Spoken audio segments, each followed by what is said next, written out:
Selamat malam Bapak Ibu Saudara-saudari yang terkasih. Sebelum mengakhiri hari ini, mari kita bersama mendengarkan renungan firman Tuhan. Dan untuk hari ini, kita akan menyimak tema peran pengertian kata percaya. Kata yang sangat banyak kita dengar dan ucapkan dalam kehidupan orang beragama adalah percaya atau beriman.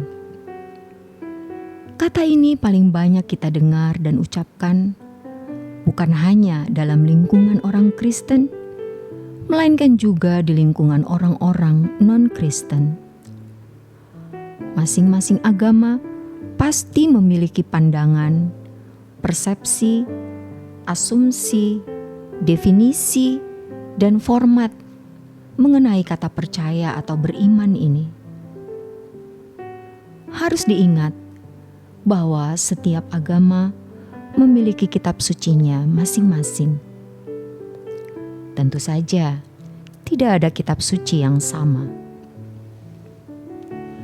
Dari hal ini, tidak mungkin ada kesamaan teologis antar agama yang ada di dunia ini.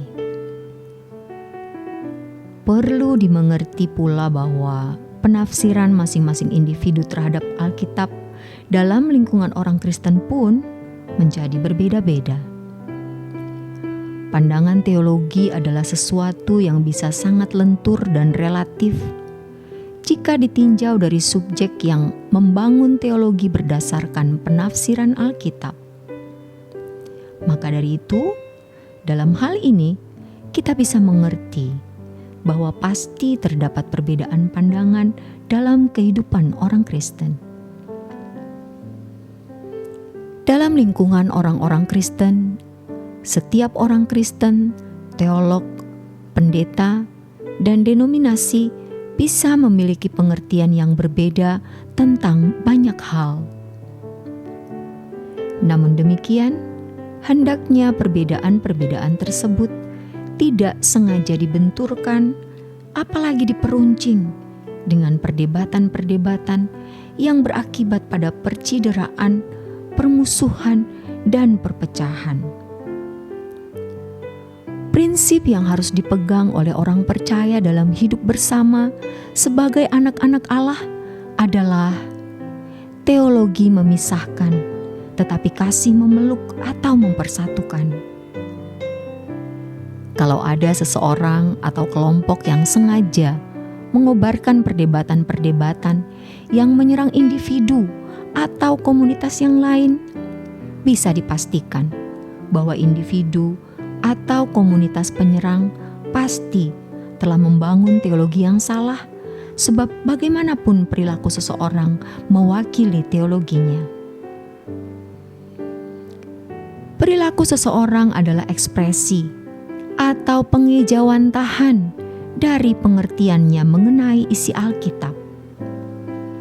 Oleh sebab itu, seorang yang cakap berbicara belum tentu cakap dalam kehidupan, artinya belum tentu berperilaku baik.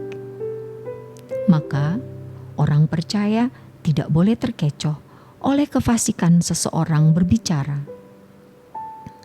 Apalagi terhadap mereka yang mencari keuntungan melalui media sosial.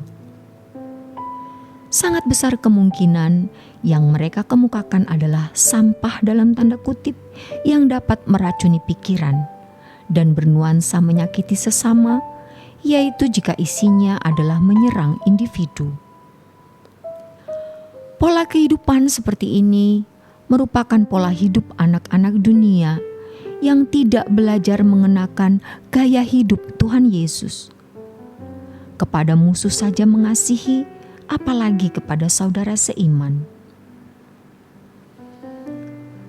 Perbedaan pendapat adalah sesuatu hal yang sangat mungkin, realita yang tidak dapat dihindari.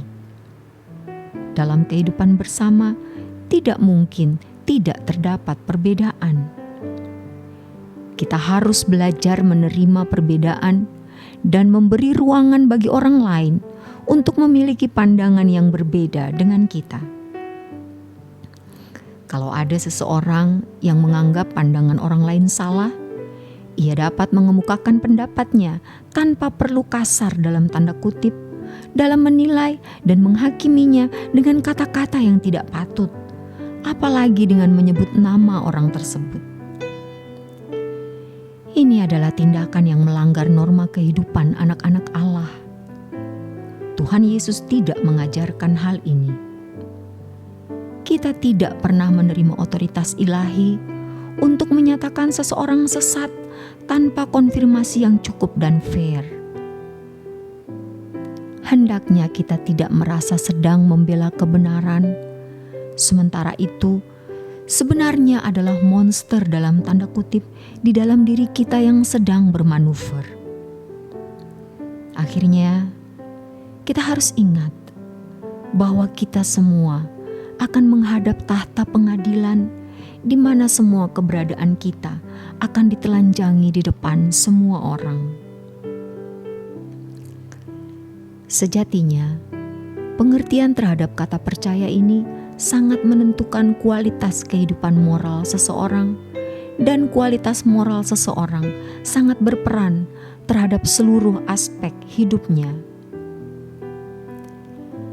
Bagi agama samawi atau Yahudi, Kristen, dan Islam, kata percaya memiliki peran sentral dalam kehidupan keberagamaannya. Dari kata percaya atau iman, orang-orang yang beragama samawi membangun kehidupan dalam segala aspeknya. Dalam hal ini tidak dapat dibantah bahwa pengalaman yang benar terhadap agama menentukan kualitas hidup seseorang, suatu bangsa, dan semua aspek kehidupan bangsa tersebut.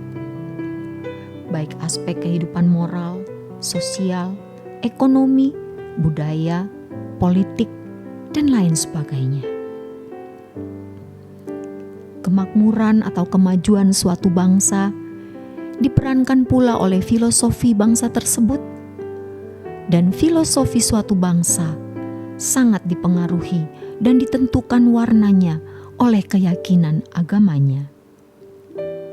Juga harus diperhatikan, walaupun ajaran agama suatu bangsa sangat baik, namun jika mereka tidak mengamalkan agama tersebut, pastilah kualitas kehidupan bangsa tersebut rendah.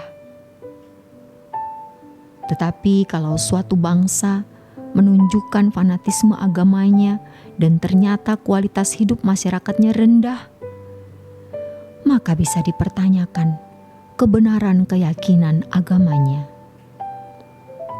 Tetapi biasanya, kalau seseorang sudah fanatik terhadap agamanya, filosofinya adalah salah atau benar adalah agamaku yang harus kubela dengan segenap hidupku.